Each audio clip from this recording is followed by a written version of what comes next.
Ativistas angolanos impedidos de viajar, TAP responsabiliza autoridades. Ativistas angolanos impedidos de viajar via Lisboa, TAP alega indicações das autoridades. O grupo foi informado de que todos os passageiros deveriam apresentar uma autorização emitida pela AIMA. Ativistas angolanos impedidos de viajar, TAP alega indicações das autoridades. 7 ativistas angolanos foram impedidos de viajar, de embarcar num voo da TAP para Cabo Verde com escala em Lisboa, por alegadamente não possuírem autorização da AIMA para trânsito em Portugal. Depois temos aqui a reportagem da situação no terreno. Estavam previsto para viajar para Cabo Verde via Lisboa hoje, dia 21 de novembro, foram impedidos sem qualquer justificação legal, com toda a documentação, com passaportes válidos, passagem de ida e volta. No entanto, é só para termos uma ideia, a maldade, o nível de maldade que existe neste país, não é? Certamente que foram ordens superiores que receberam para impedir os jovens para sair do país, num programa, mais uma vez, que estava a ser organizado pela Friends of Angola, de um programa de intercâmbio Angola-Cabo Verde. Os jovens deviam lá ficar uma semana para trocar experiências com os outros jovens. E, no entanto, infelizmente, foram impedidos de sair do país. Portanto, essa situação é muito complicada, é muito constrangedora para os 4. Para o governo angolano é muito constrangedor, para os 7 ativistas é muito constrangedor, para a TAP, a transportadora aérea portuguesa, é muito constrangedor, e para o jovem que executou a ordem ou a lei é muito constrangedor. E vale aqui lembrar que a Friend of Angola, que é a ONG que estava a organizar esta viagem, faz parte do grupo de organizações não governamentais que assinaram aquela carta de boicote ou não realização do jogo entre Angola e Argentina. E parece que está aqui a acontecer uma situação de revanche. Você boicotou o jogo, quis boicotar o jogo, eu também agora vou boicotar aqui a tua viagem para a Argentina. E, mais do que isso, e antes mesmo de comentar aqui esse tema, eu quero lhe lembrar que hoje é domingo, dia do Senhor, por isso é importante colocar like. Se você quer ter uma semana abençoada, os planos todos a darem certo, a partir da manhã, faz like nos vídeos, subscreva, partilha, porque no dia do Senhor, não fazer like num vídeo desses, é muita coragem. Faça like, partilha se faz favor, a partir da manhã os teus planos voltam a dar certo, acredita, porque hoje é o dia do Senhor. Está a fazer bem no domingo, para receberes muitos bens durante a semana e a vida toda. Ponto. Devo a dizer que, assumindo que você colocou like, e obrigado a você, meu chefe, que colocou like muito antes de eu pedir, devo a dizer que a AIMA disse que não é preciso autorização de viagem se você vai fazer escala. É como que eu quisesse ir para os Estados Unidos, quisesse ir para o Brasil, com escala nos Estados Unidos, e Trump me pedir visto. Isso é quase que um absurdo, porque eu não vou entrar para os Estados Unidos, vou estar em terreno de trânsito. Por isso é que mesmo que se fosse legal pedir uma autorização de viagem pela AIMA, mesmo se fosse legal, isso cairia naquilo que Sócrates chamava de leis injustas. Tanto que Sócrates foi condenado, foi morto por não querer cumprir uma lei injusta. Ele dizia, na obra de Platão, Apologia de Sócrates, de que eu prefiro sofrer injustiça do que cometer injustiça. Eu prefiro morrer do que aceitar cumprir uma lei injusta. Sócrates lhe foi obrigado a confessar de que estava a subverter os jovens, ou o governo. Estava a persuadir, a convencer os jovens de que ele os estava a subverter, a fazer odiar os jovens.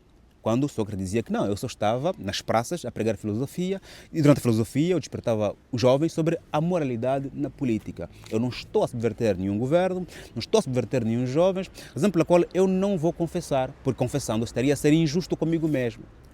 E está feita, Sócrates morreu, é condenado à pena de morte tomando veneno. Ponto. E se nós cairmos aqui na teoria das leis injustas, e por isso é que essa questão aqui acaba por ser aliás, não é uma lei injusta porque isso nem sequer é uma lei. A AIMA disse que não é preciso, portanto, aqui a Friend of Angola diz que poderá ser por ordens superiores. E por esta afirmação da Friend of Angola, lembra-nos a carta subscrita por várias ONGs para impedir o jogo Angola-Argentina, porque aquele jogo Angola-Argentina, para muitas organizações, para muitos angolanos, significava inversão de prioridades, inversão de valor, ou seja, priorizar o jogo em detrimento da vida de muitos angolanos, da formação de muitos angolanos, de infraestrutura de muitos angolanos. Só que nós temos que acreditar que a relação entre as ONGs e o governo deve ser uma relação de complementariedade. Porque as ONGs surgem para fechar aquele buraco que o governo não consegue fechar, por causa da distância, por causa da proximidade, por causa da comunicação. Por isso que cada país tem ONGs segundo os seus próprios problemas.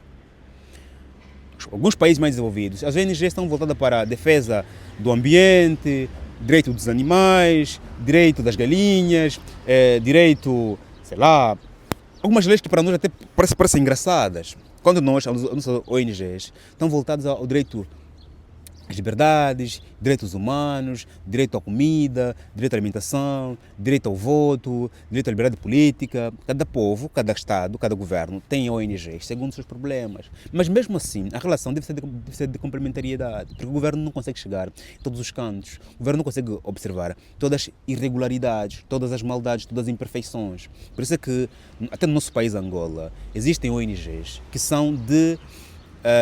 como é que chama aquilo? Qual é o nome exato? Interesse público, ONGs que recebem inclusive financiamento do Estado. Porquê? Porque o Estado sabe que há lugares, há temas que eu não vou chegar, que eu não vou estar, razão pela qual ONGs são bem-vindas. Agora, quando as ONGs começam a ter uma relação de conflituosidade entre o governo e estas, estamos a cair em consequentes problemas. Porquê? Porque as ONGs são advogados dos povos, dos pobres, dos oprimidos. Logo, quando o povo percebe que o meu advogado, que é a Friend of Angola, que é a Associação Njala, que é uma outra, todas as associações, está a sofrer pelo governo, as pessoas que têm como as ONGs seus advogados ficam do lado das ONGs. E o governo recebe mais um foco de pressão. Esteve a dizer que esta situação é muito constrangedora para os jovens, para os ativistas, para os homens da TAP, para a TAP e para o governo angolano, porque para os ativistas significa uma mensagem. É melhor você parar de ser ativista, porque vais ter muitos problemas pessoais. É como se fosse um amedrontamento a esses jovens ativistas. E o sinal de medo pode gerar muito mais força, e vocês pressionarem muito mais, podem desistir. Tem duplo efeito. Para a TAP, pode significar um problema geopolítico com o governo português. É como se Portugal estivesse a submeter... A TAP é pública. É como se o governo português estivesse a submeter-se a uma lei injusta de Angola. Até porque a lei não é de Angola, é da TAP. Quem pediu a passagem é a TAP. Okay? Portanto, aqui cria uma fricção geopolítica. E Angola já tem um problema com o Chega, que está a um passo do governo, de chegar ao governo. As eleições em Portugal são daqui a nada. O Chega está muito próximo de chegar ao governo. Entendeu? Eu não consigo prever o resultado das eleições, só que os números indicam que o Chega está muito próximo dali chegar. Isso pode cada vez mais agudizar a relação entre os dois países, que tem que ser boa entre Angola e Portugal, porque existem muitos interesses econômicos, financeiros, familiares e políticos de Portugal e Angola e de Angola e Portugal. Pois para o jovem que executou a ordem, lamento imenso, porque infelizmente nem todos são Sócrates, nem todos decidem perder a vida, perder o trabalho em detrimento do cumprimento de leis justas. E para o governo angolano, está disposto a abraçar mais um foco de pressão. É um tema que não fica bem a ninguém, nem aos ativistas, ou seja, não gera resultado positivo a ninguém, nem os ativistas, nem o governo angolano, nem a TAP, nem ao jovem que executou aqui a ordem. Infelizmente, É uma situação que esperemos que o Ministério do Interior, o governo angolano, se pronuncie em volta para que saibamos, de facto, estamos errados em considerar como sendo ordem superior ou sendo lei injusta. Quero estar errado, completamente errado, e assim ouvir amanhã, depois da manhã, o pronunciamento do Ministério do Interior em volta dessa matéria. Estamos juntos, faz o like, subscreva e até já, meu chefe.